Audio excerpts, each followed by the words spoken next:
OneMicNite.com. So I think she's set up now. Keita P, you ready? Keita P's in the house.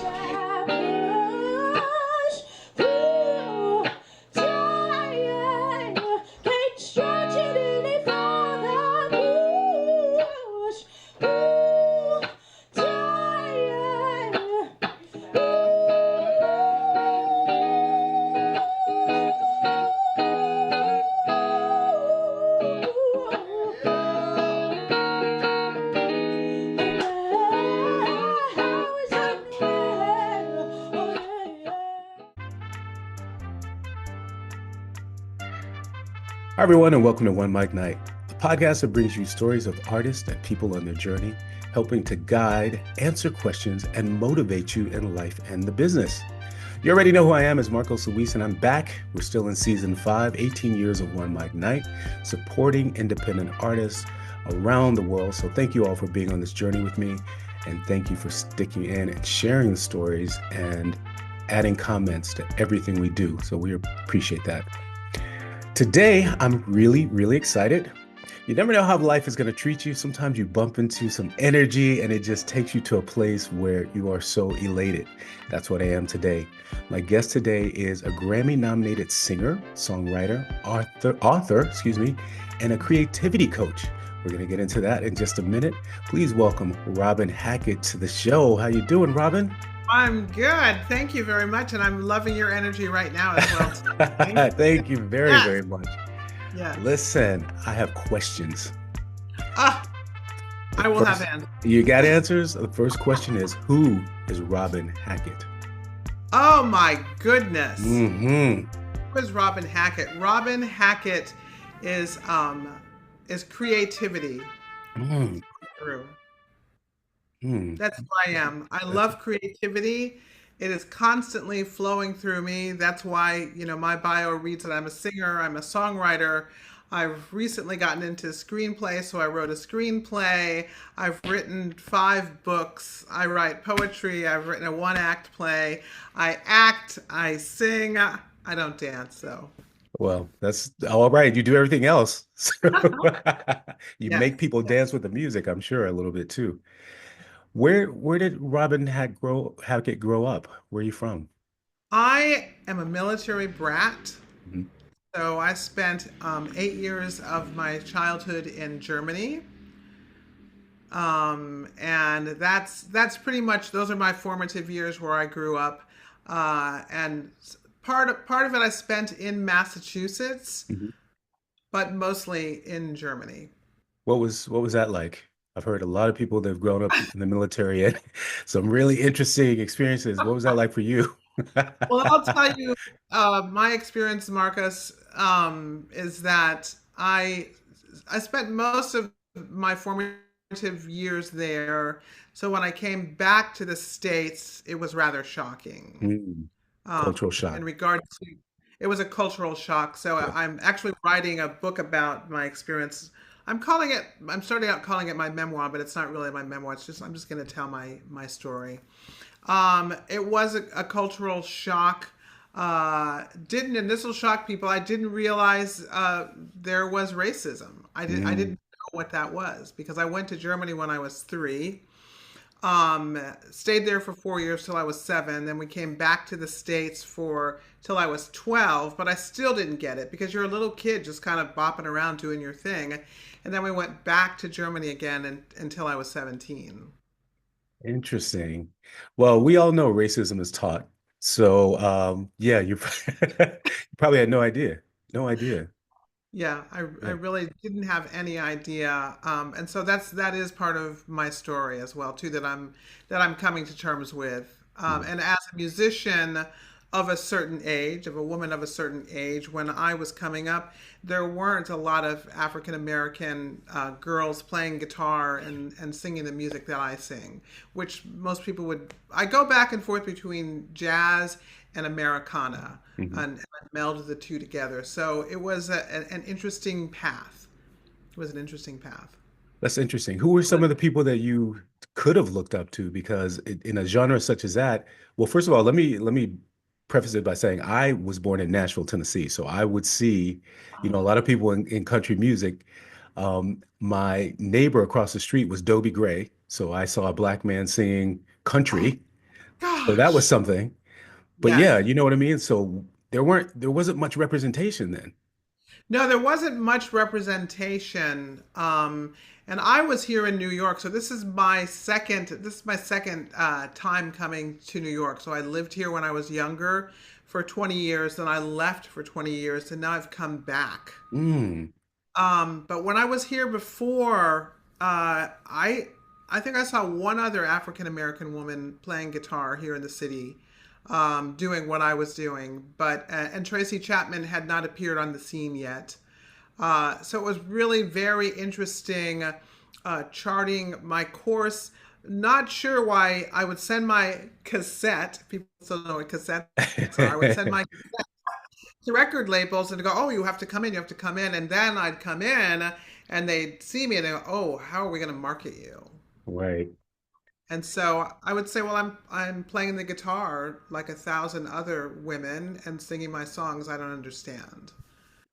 I've had this conversation before. The music industry has changed a lot. And like you said back then, the music industry controlled what you do. It absolutely controlled your career. So they Mhm. wanted something based on appearance. If you look like what you're singing, or they wanted to package you. How was that for you? Well, that's exactly what I Hmm. came across so many times. I just could not. Well, how are we going to do this? How's that going to happen? And I just was perplexed by it. And I remember being at CBS Records, and the gentleman, I sent him my cassette, and it had like a Joni Mitchell tune on it that I did playing my guitar, and Janice Ian. And he said to me, "Well, we're going to send you over to the R&B department and connect you up with Luther Vandross." And I'm like, what is that? I don't understand. If you're Wow. hearing this cassette with Joni Hmm. Mitchell, what will I do in the R&B department, which wasn't my genre at all. And so being the shy, mostly not confident young woman that I was back then, I just walked away perplexed. So and then I had another woman who was an agent that I sent the same cassette to, and she said, I think that you should make your mark first by doing a hip hop tune. Make your mark and then go over and do the folk, Americana thing that you want to do. And I just was like, do I sound like or look like I could do hip hop right now? Right. She saw my skin color and in her mind, of course you can do hip Yeah. hop. Yeah. So how do you handle a situation like that? Well, I mean, I have to say, Marcus, back then I was young, I was naive. Like I said, I was just perplexed. I tend to be an optimist, and things can go over my head, and I was like, "Huh, that's interesting," but let me carry on. So, that's what I did, and this is why I'm here back in New York again. It's like I carry on. I just carry on. Um, and it's surprising to me because it doesn't make sense to me. Racism doesn't make sense to me. Prejudice doesn't make sense to me. It's like you're not using your mind, Right. Hmm. if that makes sense. Absolutely makes sense. Which leads me to the next question. What do you think about the presidency? And we don't have to get into too deep about it, but in terms of colorism, in terms of being a woman, in terms of those type of things. Yeah, well, I'll just say this. I feel like that they're holding her to a different standard than they are holding this other person. Right. Agreed. Agreed. Yeah. In the 20 years that you were gone, where did you go? How did that help form who you are now? Well,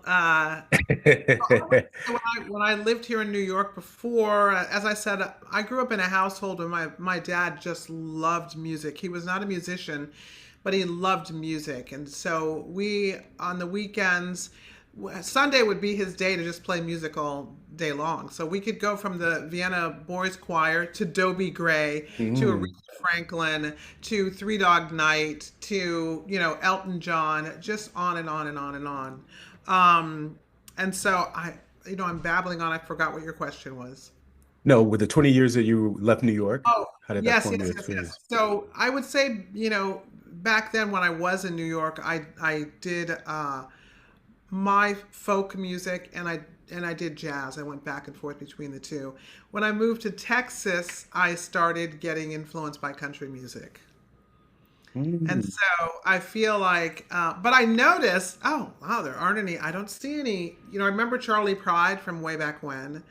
I remember Dobie Gray, and then, I'd say in the last 20 years or so, who's the other gentleman? Hootie and the Blowfish, Darius Yes. Rucker, Hmm. doing country music, but I didn't see any females, and I thought there has to be somewhere. So I would go online and type in YouTube, African American female country singers, and there were all these young women. And I'm like, why are they not in country music?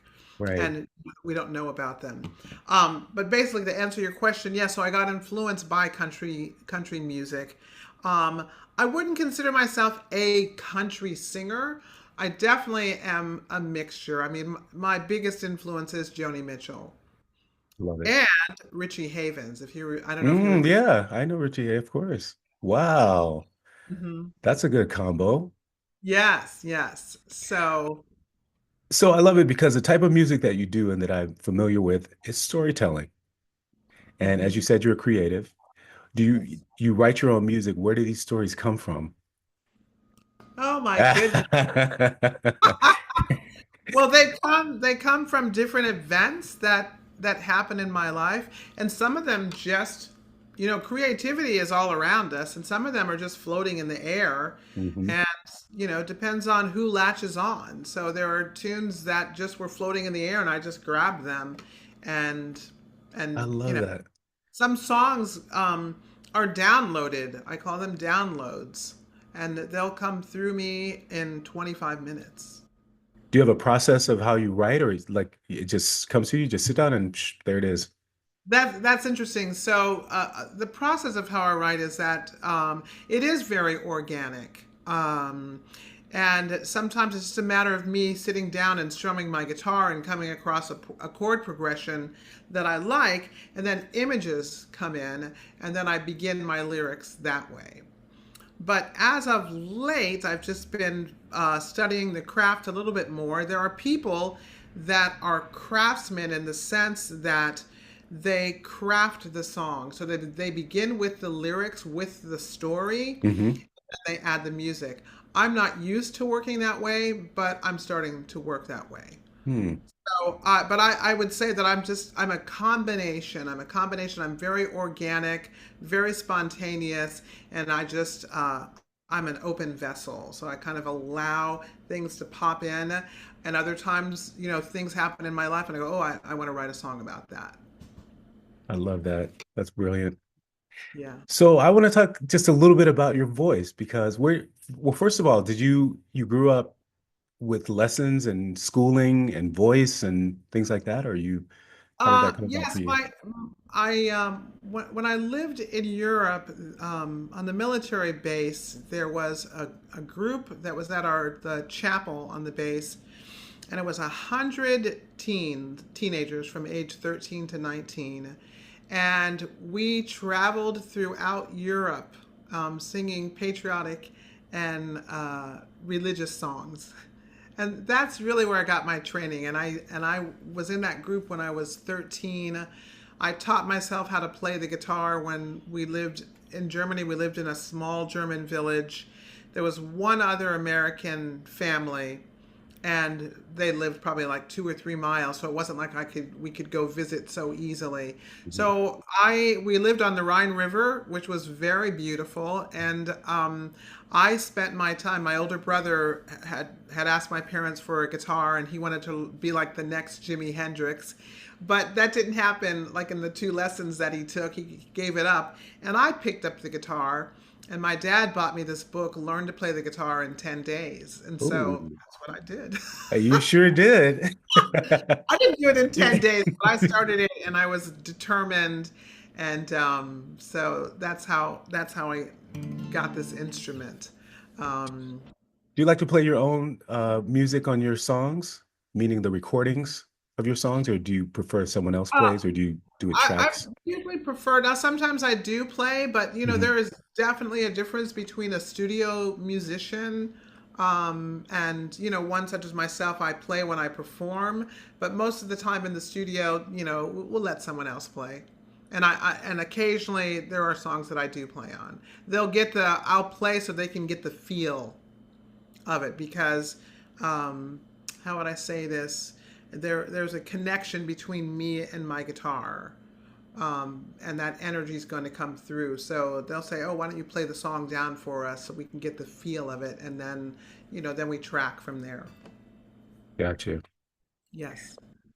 Who are some of the people that you would say are not really mentors, but that you looked up to in terms of jazz or in terms of, not necessarily, like we said, there are probably no country singers that we can mention of until recently. We have a whole slew of young country singers that are coming out or that we are finding out about or doing country music. But as you were going along, like as a musician, we look up and say, wow, I really like what they're doing. I'm going to do something similar, not the same Hmm. thing, but this person is, or these people are it for me. Yeah, that's gonna have to be Joni Mitchell for Joni me. Mitchell. Yeah, Joni Mitchell. That's my main squeeze All there. right. That's a good one. That's definitely a good Um, one. Richie Havens was the one that inspired me to pick up the guitar.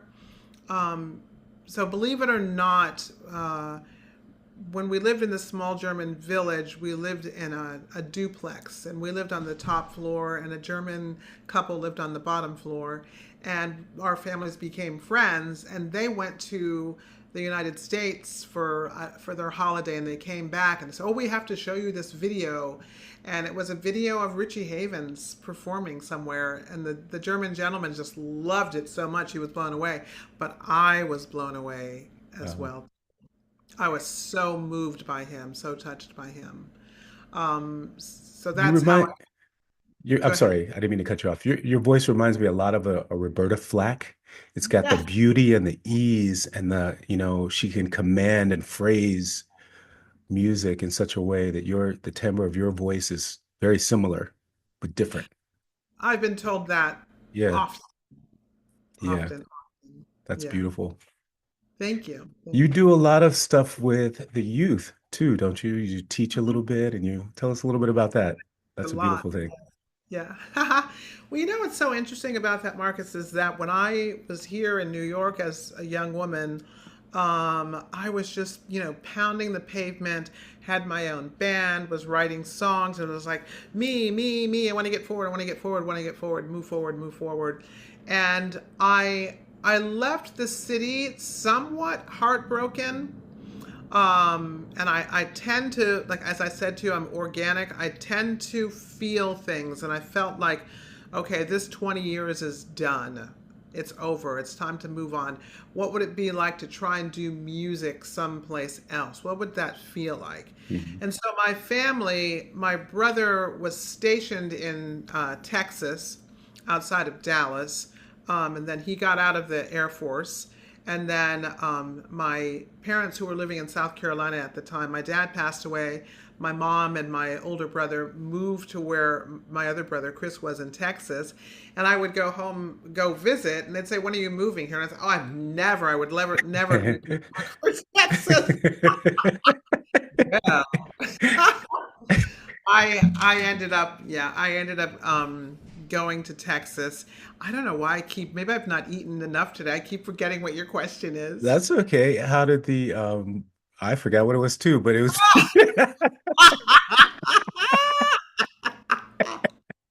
What did you ask me? That's so fun. that's okay. Were we talking about Richie We were talking Haven? about the youth. We were talking about the youth and how Yes, you yes, yes. yeah. Thank you. Good, good. So when I got to Texas, first off, I had this romantic notion always when I had lived in New York. Oh, well, if I wasn't a musician, maybe I would be a teacher. So I would romanticize about that. So when I moved to Texas, and I did it impulsively, I was just, and it all just doors opened, and the next thing you know, I'm in Texas. Okay, but I didn't have a job, and I wasn't sure what I was going to do, and I didn't know the music culture there or anything, and I decided to sign up to be a substitute teacher. Well, Hmm. that romantic notion went down Oh down no. really after about 3 weeks. I'm like, Oh no, no. no, No. no, What happened? this is It not for me. Well, I mean, to walk into a room and, begin commanding 30 different little personalities isn't that's not my that's forte. not you. Yeah. That's not. Understandable. So then, I, being resourceful as I am, I Google Dallas musicians, and it comes up with this woman. Her name is Julie Bonk. Turns out she lived like, I don't know, a mile away from me. And so I called her and I said, well, I just moved here from New York. What's going on here? How do I get involved? Blah, blah, blah, blah, blah, blah, blah. Turns out Julie was the piano teacher and mentor for Nora Jones. So Mm. we immediately ended up in a conversation. Then she invited me over to her house and she said, you know, up at this in the school system here in Texas, they offer private lessons on every instrument, even voice. They need voice teachers. And that's how it began for me. And initially I was like, oh boy, I'm not officially, a trained teacher in voice. But don't you know, I was so intrigued by it that I went on the internet and I actually called a couple of the schools and they were like, yes, we need somebody. Yes, we need someone. Yes, we need someone. So I went, that was on a Friday. I spent that weekend gathering information about how to teach voice lessons. And then I realized, oh my gosh, you've taken so many voice lessons yourself. Of course you can do this. And so that's how it began. I started in the school system in a suburb outside of Dallas, Lewisville, Texas, and just fell in love with it, developed my own technique, and had a great time. And then that led me to teaching at a local theater, and then becoming the artistic director of that theater. And it was a children's theater mostly, but I developed in a program for adults as well too. But mostly was a children's theater, and that's how it all began I love it. for youth. Yeah. So we mentioned at the beginning, you said you're a woman of a certain age. How important is that to you? And I'm saying that too. I'm a man of a certain age. How important is that for our legacy? How important is that for the things that we want to leave behind, as a gift or I anything I to think people? it's super. I think it's super important, but I didn't realize it at the time. When I started teaching, I still had this, and not that we shouldn't, but I still had this young mindset. Oh no, I'm still going to make it. I'm going to make it, and I still have that now too. Mhm. I'm back, but I am of a certain age, which my friends keep telling me to stop talking about my age. Um, but the jury's still out on that. I was going to Uh, say, how do you feel about that? Because I, you know, we're so maybe used to hiding it, and I know. not talking Maybe we about it. should work Yeah, it out, Marcus. I right. don't know because I feel, on one hand, I feel like it's important in the sense that I want to leave a message or send a message out into the world that no matter how old you are, because the music business is an ageist business. Absolutely. Ageism. Absolutely. And entertainment in general is Mhm. ageism. But I feel like it's time to break through those barriers. And someone told me a long time ago, well, if you haven't made it in the music business by the time you're 40, forget it. And Right. I'm like, oh no, no, no, No. boo. No, no, not gonna happen. Not gonna happen. So I think it's for me it's important. I'm drawn to keep going. I'm just drawn to. I'm not going to wake up tomorrow and suddenly become an insurance agent. Right. Yeah, right, right. This Because is you still what have the fire, you still have the passion. yeah, And we are now at a place, the last 15 years where we are in more control of our own career. We can put out our own music. We can Mhm. edit, we can publish, we can do all those things like with the tip of our fingers. Yes, So we don't absolutely. have to subscribe to what the music industry or the entertainment industry wants us to do. I'm an independent filmmaker. I make my own films. I don't have to do what the commercial films do. I can write something and then shoot it and put it out there, take it to a film festival, shop it around and see if somebody wants to pick it up. If not, Right. it's on a Tubi or whatever I want to do with it. So we're in I a love lot more control as to it. Yes, what we do. But yes. I ain't dead yet. Well, that is true. You know, we still got I the have fire. I have a song that I don't have the melody to it, but the hook is I might be getting old, but I sure as hell ain't dead. Hallelujah. So Hallelujah. I'm waiting for that one. I'm waiting for yeah. that So I one. have to get the melody to that one. So yeah, so in terms of so when I spent 20 years working with children in Texas, teaching private voice, piano, guitar. I learned to play the ukulele as well too. And I initially started out as a young girl loving acting. And that's a whole nother story. That'll be another show that we can. I'm ready. Part two. Let's go. Yeah, so I started with that. So I have acting in my background. So that's why I ended up with the theater company, produced a bunch of, children's shows there. Um, and also taught audition technique to them. I created workshops for kids to write their own play, make your own musical, so fun. Just This is absolutely stuff great. that I loved doing when I was a kid. I would write my own little scripts and write my own songs, as we all have done. Right. Yeah, of Yeah. course. So coming, and the whole point that I wanted to say to you is that I felt so much more fulfilled in my career when I added this other thing of teaching because it wasn't just about me, me, me, me, me. Come on, I want to make it. I can show you that I'm the best, blah, blah, blah.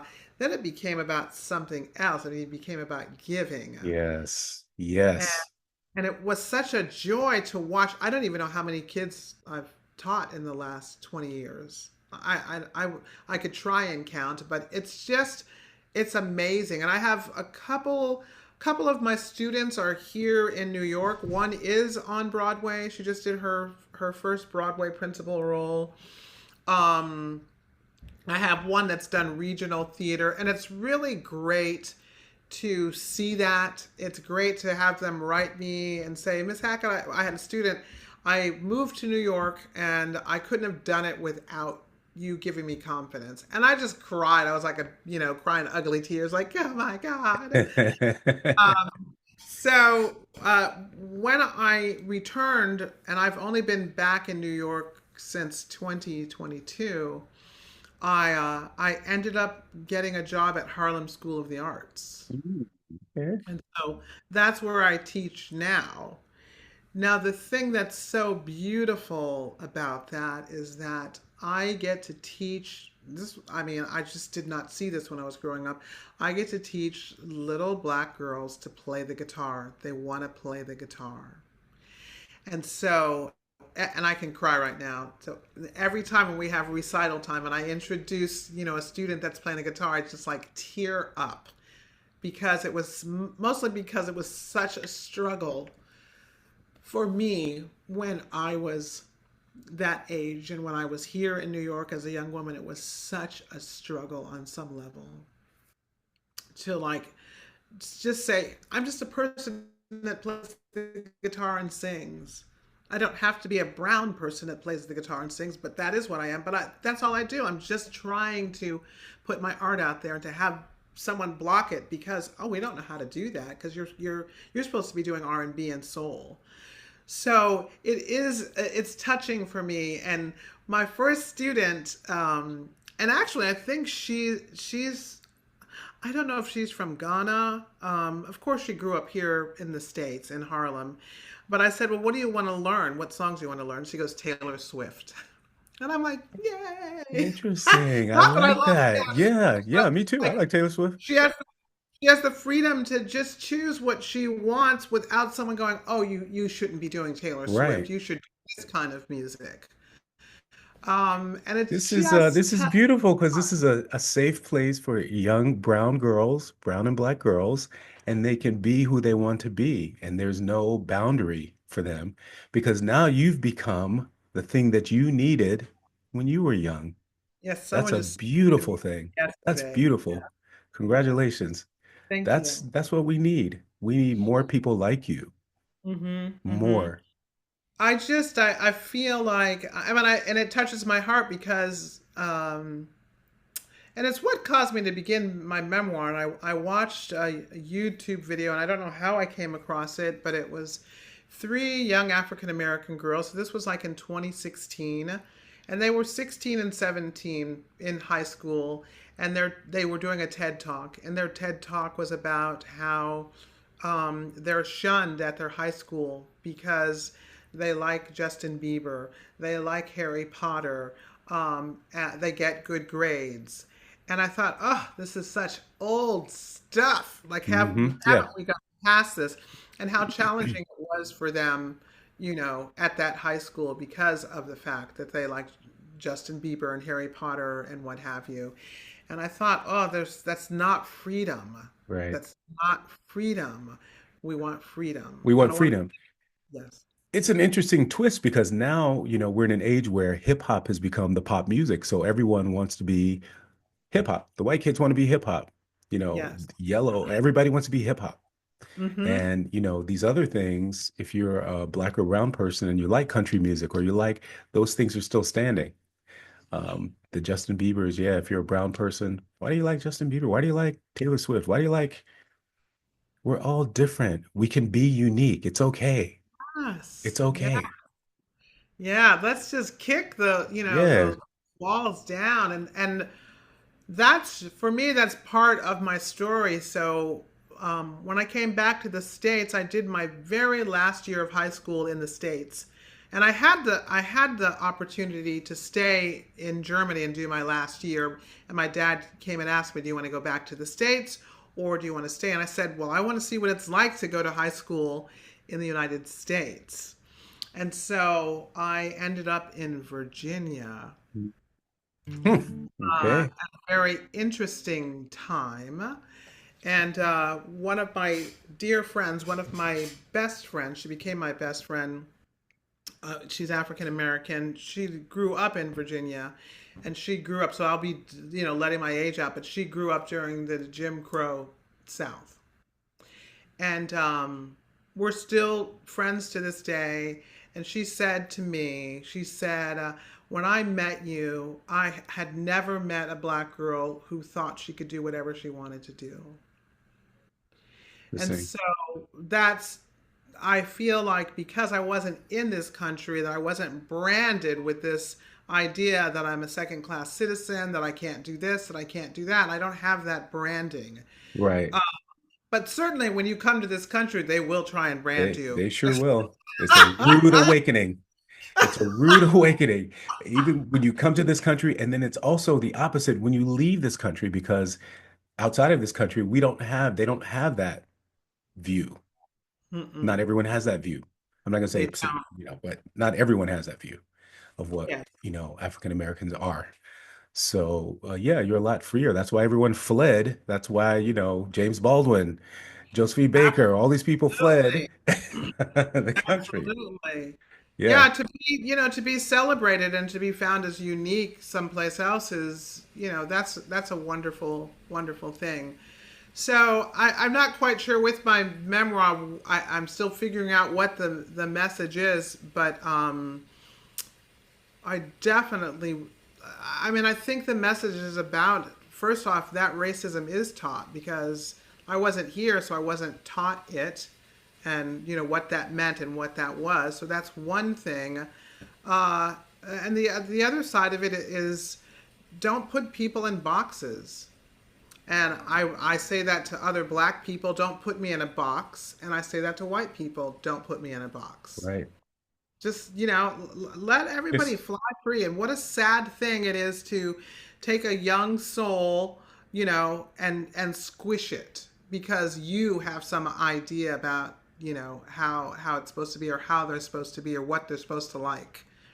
And so that's a painful thing. it sure is, and that's your story. That's your story to write about, and Yeah, open some eyes and give your perspective because people need that.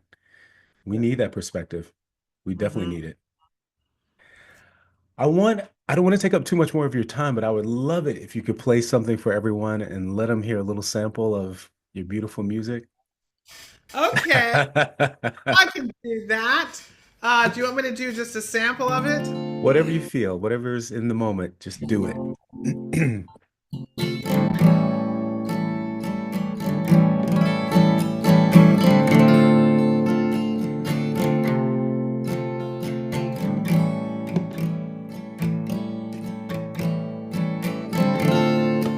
Suspend all disbelief and just dream. You might be surprised what you will see, 'cause anything is possible. Yes. Everything's right here. Anything is possible, yes. It's perfect and it's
my gosh.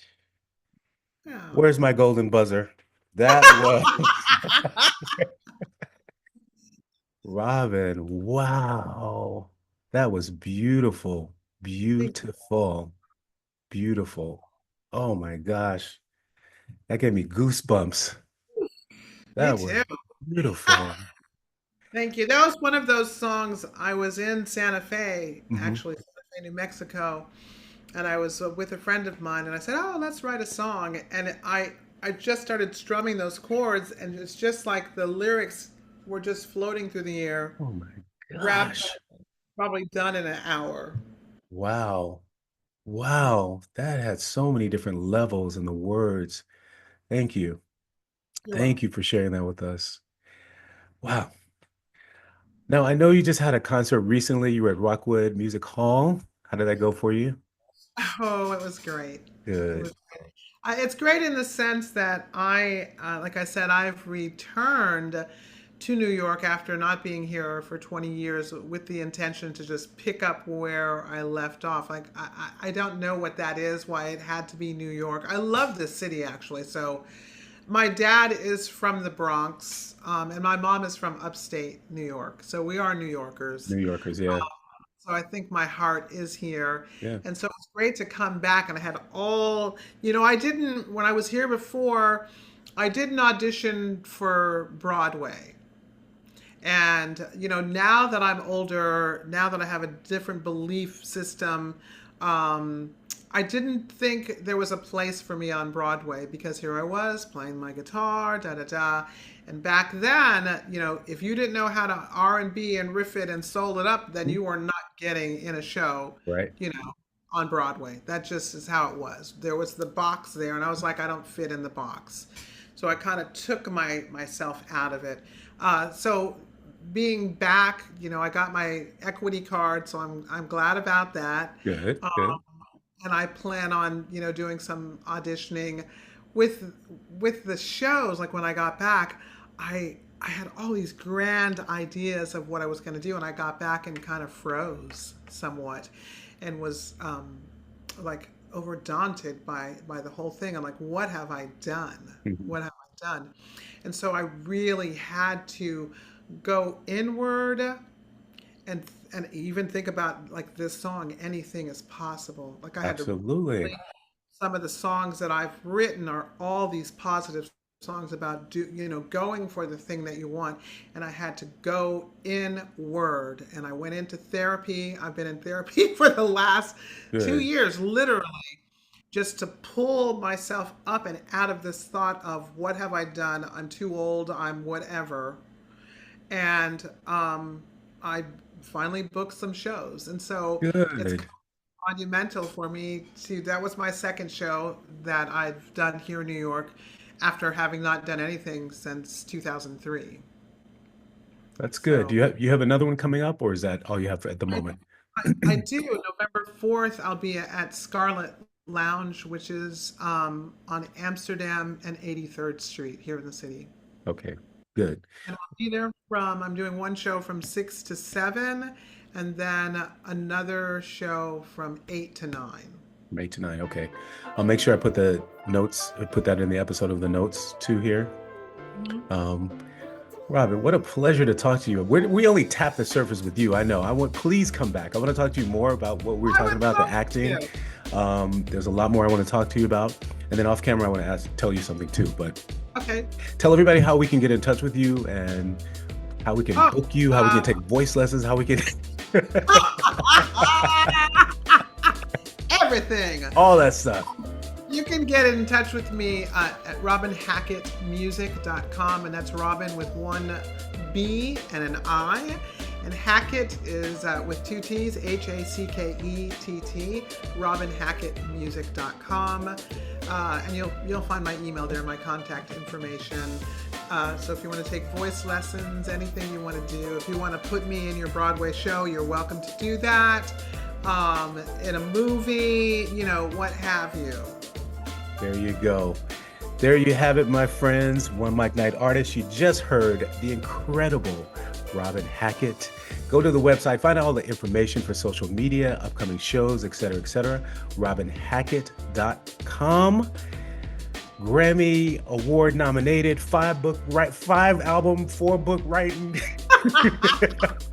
vocal coaching, all those things. Thank you for joining me on One Mic Night. You guys, you can find me at Marcos Luis, MarcosLuis, or the show is OneMicNite, OneMicNite. Slide on into my DMs. You just had a One Mic Night artist session. Thank you for joining me. Please like and share this episode, and we'll see you next time. This is One Mic Night. Bye-bye.